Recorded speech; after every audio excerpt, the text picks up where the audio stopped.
শিশু সন্তানদের সামনে কখনোই মনের ভুলোই দুইটি কাজ আপনি করবেন না। বিশেষ করে মা বোনেরা এই কাজগুলো বেশি করে থাকেন।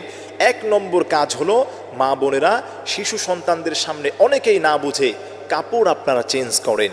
দেখা যায় যে মনে করি আমরা যে না, আমার সন্তানটা তো ছোট, তার বয়স হচ্ছে 2 বছর, বয়স হয়েছে 3 বছর, 4 বছর, 5 বছর, অনেকেও তো 10 বছর 12 বছরের বাচ্চার সামনেও কাপড় চেঞ্জ করে।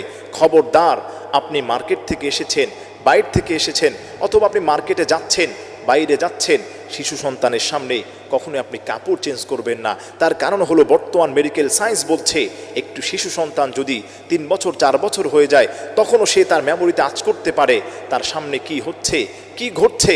আপনি যদি তার সামনে অশ্লীলতা করেন, আপনার সন্তানটা এটাই শিখবে। এর কারণে আপনার সন্তানটা মারাত্মক লেভেলের, ভয়ানক ধরনের সেই খারাপির মধ্যে লিপ্ত হয়ে যেতে পারে। এজন্য খবরদার প্রিয় মা বোনেরা, সন্তান